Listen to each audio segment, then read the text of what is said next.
Ion Queen en janeno marwa kende achiel kuom jopuonjgo mag JSS wacho kanyo ni TSC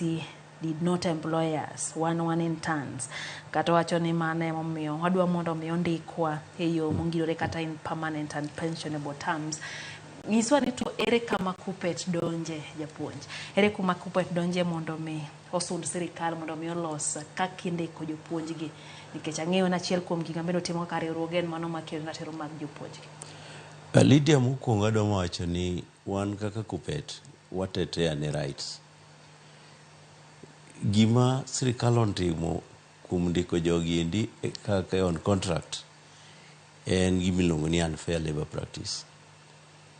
Omigi tich machalo gima matiyo tatimiya pesa full to ginok migi. Kaito omigi expectation mar dak ngima mar jatich kato ka osetieko dwe higa achiel timaye te katiba wacho ni every citizen has a right to work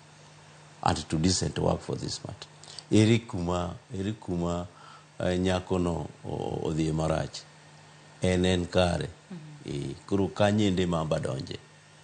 ni kobiro mo ogwela kama bete kata kaka seneno right neno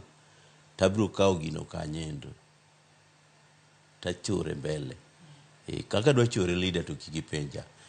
alenga buchore mbele abro bira kava Christine Nyambaga nyisa kacha ni to junior secondary chomo kanye ni apenje jagoro ni to junior secondary ne king'iye malongo chomo kanye bo ngima de konye nyithindo kaka nigi no bro konyo nyithinde pacha leader mane ndigi ma wambende kaka jolony manie e sector no kurwa dhier nono ni to ka jo grade 7 emane jopuonji wak kendo okgi osetimore maber ere kaka jo grade 8 jogi endi ok gin gadieri ni gin gi tich kito onego beni ka jo grade 8 odonjo ni onego beni wan gi extra 70,000 teachers masani onge e primary schools. Winjo gini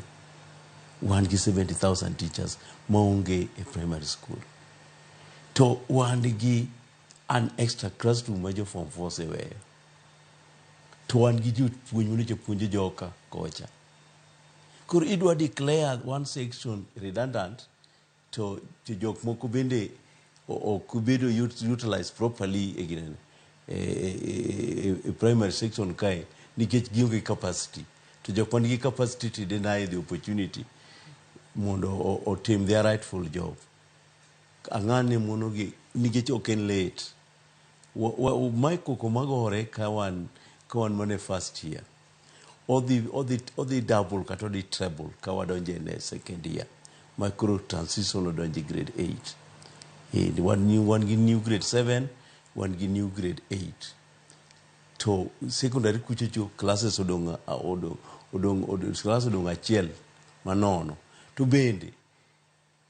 the late Magoha nosegero udi 10,000 klase 10,000 e sikunde wa 12,000 mantie